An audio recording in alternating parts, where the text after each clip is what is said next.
Truth wears no mask, seeks neither place nor applause, bows to no human train. She only asks a hearing. A very pleasant good day to you wherever you may be. Welcome to the University of Common Sense. My name is Tim Morrow, and our subject today is the healing crisis. We call it a lot of things, but I call it the healing crisis for a reason. The other people call it withdrawal, and that's basically what it is. But let me explain what it is. A healing crisis is when you don't feel good as your body is going through the healing process. Now remember what I always say about herbs.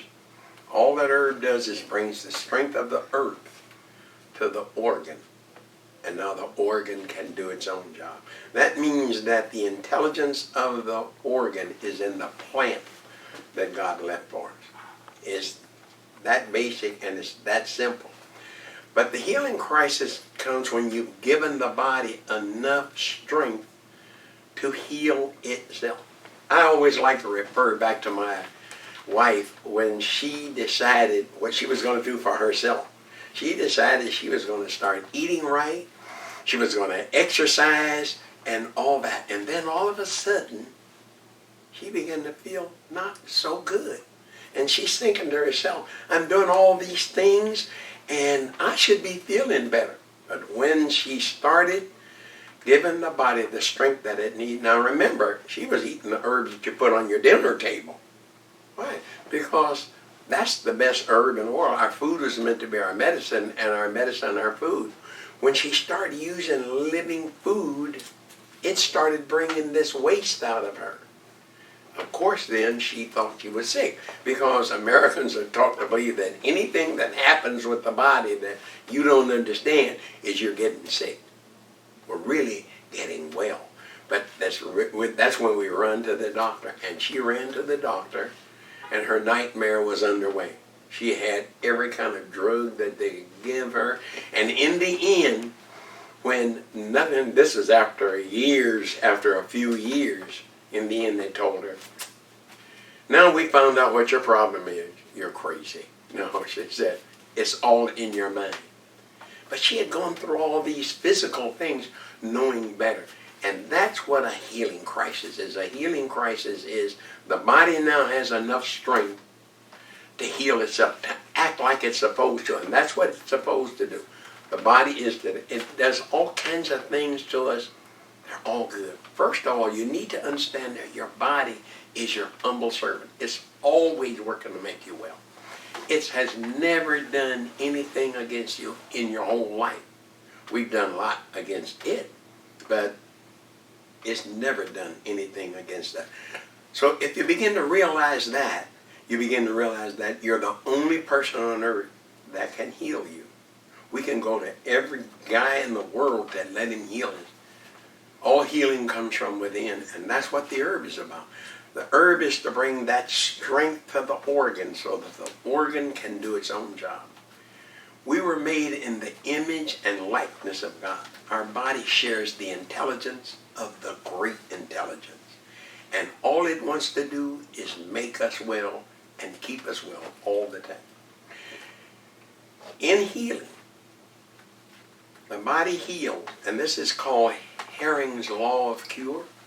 The body heals from the head down, from the inside out, and in the reverse order that it got sick. That means the last so-called disease you have will be the first out, but the first so-called disease you have would be the last out, and therein is where the healing crisis come in. You can have a healing crisis 20 years after you start taking the herbs. And remember this, everybody does not have to go through a healing crisis, or at least the one where they're feeling bad, because people will call me up and tell me the herbs are wonderful. I'm euphoric. I feel so good. I feel so wonderful. And I tell them, okay, stand by, because a healing crisis is getting ready to happen.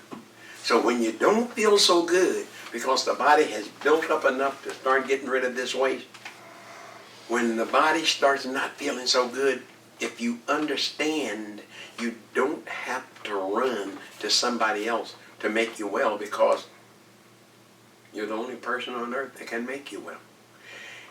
People will start taking herbs that I suggest for them to take, and they will get well beyond their wildest dreams, and they'll accuse me of making them well.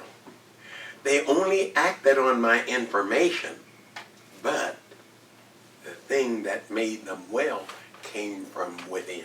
All healing comes from within, and that's why God left us the herbs. That's what you see when you see the dog out there eating the plants. He's eating the plants because that's the same herbs that I'm talking about. Those herbs will make him well. And guess what happened? The animal eats that, not just the dog, the cat, all the animals eat that from the earth. And it makes them well.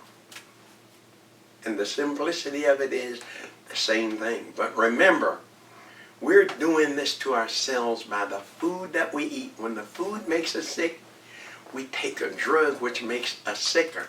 And we have to overcome that. That's what the healing crisis is.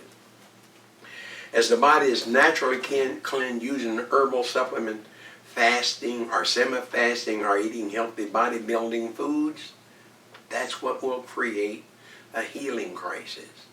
Geez, I wish there was another word I could use other than crisis, because it's not a crisis at all. It's the beginning of getting well. Rule of thumb, for every year we've done this to ourselves, it takes a month to get well. That actually means we get well 11 times faster than we get sick. I say to people, for every year we've done this to ourselves, it takes a month to get well. I add 2 more months to that, because in the process, we're not going to be eating correctly all the time. So, but even that's a great ratio, because that means for each year that we've done this to ourselves, you can get well from it by undoing what's been done. And I wish I could explain, I wish I had the chance to explain iridology to you right now, but when I do iridology, I can see how magnificent the body is and how it heals from the bottom to the top. So it's always working on healing you. No matter what you feel, the body is always working on healing you, not making you sick. It is healing. And that's what we need to understand. And if you understood, if we could internalize the fact that only the body can heal itself, you'd never go to anybody else to try and get well. You would realize you are your own doctor. And when you're your own doctor, the doctor's always in. I don't want you to get around the bad feeling that you get from feeling good. It teaches us that you don't want to do this again. Antibiotics is one of the worst things that we can do, because it literally dries up what we put inside of us. To me, the biggest problem that we have is mucus, because the mucus will show up from the top of the head to the bottom of the foot, and they got a different name for each one of them. Dandruff, acne, eczema, psoriasis, yeast infection, strep throat, athlete's foot. They're all the same thing, just the waste coming from a different place in the body. And if you recognize you were the one that caused this to happen, then you won't panic and run to somebody who's going to worsen the condition. So sometimes by correct eating, semi-fasting, the body pushes off the waste kind of like too fast. It creates a kind of a singular bullet, all this waste trying to get out at the same time. That's when you don't feel so good. But on the other side of the healing crisis is literally euphoric. And it's the body actually getting well. The reason why you use the herb, because the herb brings the intelligence. The plant has the intelligence that we need to get well. But it's also training that organ to do its job even when you're not taking that herb anymore. So let's just take one thing, because the number one thing that we need to do is have bowel movement. We're constipated. So that's the number one thing I do. So let's take an herb that makes the colon give up its waste. It never goes into the colon and becomes a laxative. Never. It only causes the colon to have its peristalsis. When the colon has its peristalsis, we eliminate. But it's also given that organ the intelligence that it needs to continue doing the job. A year after you took that herb, the strength of the essence of that herb is in that organ, and that organ can continue to do its job. So that's the reason why you hear me talk about herbs. I'm sure there are other things that will make it work. Deep breathing will cause the organs to work better. But when you use the organ, when you're using that plant, you're also giving that organ the ability to do its own job in the future. And it doesn't matter whether you're taking it for the colon, the heart, the lung, the spleen, the kidneys. It doesn't matter which one you're using. It's bringing the intelligence to the organ, and now the organ can do its own job. And when you do that, you're training the body to do its job. That's so important to understand, that you're literally causing the organ to do the job that it's intended to do. Because if you don't understand that, you'll always be running to somebody else to try and get well, and all the wellness comes from within. When we're born, we have inherited from our parents their weaknesses. We can't be anything more than our parents when we were born. So everything we inherit. But the herb says you literally can be better and stronger than your parents by using the herb. Let's say that you know that you have a heart condition and that you use the herbs that builds your new heart every 11 months. When your kid is born, that kid's going to be born with a stronger heart than you. And when you teach that kid, he's going to be born with a stronger heart than anybody else. And he's going to pass that on to his offspring. So that's telling you that you literally can be stronger and get rid of the weakness that your parents had and pass it on generation after generation after generation. And God is a God of generations. He wants us to pass down. He wants us to pass down from generation to generation what he wants of us. We overtax things by saying, I can beat nature. Man cannot improve upon what God has done. No matter how much it looks like he is, doesn't matter. He can't improve upon what God has done.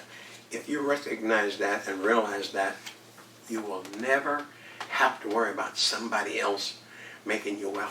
But depend on the food to make you well. Because our food is meant to be our medicine, and our medicine our food. I think that my wife was a living example of eating good and your food being your medicine and your medicine being your food. Because if we ate correctly, we would never have to take these. We'd never have to take these medicinal herbs, because these are literally medicinal herbs. So if you understand the healing crisis, you begin to understand the body, because the herbs will literally give you an education about yourself. What I've learned, all that I've learned, I didn't take white rats into the laboratory and kill them to find out. I listened to my clients. They're the ones who taught me what to do, what herb to use. They're the ones who taught me that the body is your friend. On my YouTube, there is one of the subjects on there is called Natural Functions of the Body Mistaken as the Enemy. If you go on there and you look at that, and you can internalize that, you will realize that everything that medicine calls getting sick is actually getting well. And you'll find out that, like, to me, one of the worst things that happens in medicine is tumors. A tumor is your friend. A tumor is a gift from God. That is the body taking waste that the body can't get rid of, because Americans are so constipated that it takes that waste, puts it in a capsule so it doesn't get into your bloodstream and kill you. The body was smart enough to bring it there. It's also smart enough to take it away. But medicine says no. We need to go in there and interfere. How many times in your lifetime does that tumor show up and the body takes care of it and you know nothing about it? Why? Because the body was strong enough to take care of itself. All I'm saying to everybody out there is the body takes care of itself. It only wants the raw material from you. And the raw material is the earth. It's life-giving. We can't use 1 ounce of the food that we eat. You can't use 1 ounce of it. Why? Because every ounce of it has to go out of your body. And if it don't, it actually becomes a problem. So elimination is more important than your eating. When you eliminate that waste out, you're doing what the body wants to do. It's gotten rid of the fuel that it cannot use, but has given you the strength. And that's what this is about. Medicine does not give you the strength. The side effect of medicine tells you that you can't go there. But in my presentation here, I have a few things that does work. It's called fruits, vegetables, nuts, seeds, grains, lentils, beans, melon, legumes. That's just to mention a few things that we're supposed to eat. But in mentioning those 9 things, I mentioned over 3,000 different foods to eat that God gave us to eat. And that's what this is about. When you use that kind of food, you're giving the body all of the strength that it needs. But remember, it is going to start a healing crisis. When that healing crisis starts, you can't run to the doctor and have it pushed back in. So you know what this is really about? It's about giving the body the strength that it needs. The body will then heal, maybe not according to the way you think it should, but it's going to heal, and the body's going to heal the worst part first. And that doesn't agree with us because we're Americans and Americans want things done their way. Sorry, it's not done that way. But if you put the herb in you, you will get the results. And it's what you do for yourself, not what somebody else does for you. All the things that happen to us, the hives, the headaches, the watery eyes, the nausea, the vomiting, do you realize all of that is the body healing itself? The body is working on healing itself. When it gets rid of the earaches and the sweating and the chills, all that is natural functions of the body. Let it happen. In fact, make it happen. One of the things that I do is I don't want a cold each winter. So what I do is I keep the herbs that keeps the mucus salt, I keep that in me so that it can always bring that out. I don't want the misery of a cold. If I can make that happen on a regular basis, I'm not going to go through that misery of a cold. So when you begin to understand, I'm in charge. I'm the captain of this ship. There are no members of the crew. What I say about this unit is final. I like the way the unit feels when I take care of it. I never had this before. When I was dependent on somebody else, they betrayed me for my insurance. When I take the herb, I get exactly what I want out of it. And let me tell you something. I'm 82 years old as we take this. I still roller skate 3 miles almost every day. I still play tennis. I still start my day at the YMCA most of the time at 5 o'clock in the morning. And I'm still sharp enough to fly airplanes and helicopters. I don't mean the remote. I mean, I'm a pilot. I like being able to do those things. I always wanted to do those things when I was a boy. When I was a boy, this is what I wanted, the way I wanted to run my life, the way I wanted to. And today I can do that. And I totally give it to the herbs because I'm a guy who had prostate cancer and medicine couldn't help me. And when I got rid of them, I healed myself with herbs. And we're talking about 36 years ago. And today, my health's better than it's ever been in my life. That's the reason why I'm here to tell you that growing old is not an option. Growing sick is. That growing sick is, what do you want to do for yourself? What kind of responsibility do you want to take rather than to hand that off to somebody else? Our problem is we believe somebody else rather than the way we feel. To me, everything comes by the way I feel. And I feel wonderful. People say to me, you look good for your age. And I say, I feel a lot better than I look. And I really do. Whether it's the beginning of the day or the end of the day, I feel so much better than I look. Which, once again, growing old does not make us sick. It's growing sick that makes us old. For the University of Common Sense, this is Tim Morrow.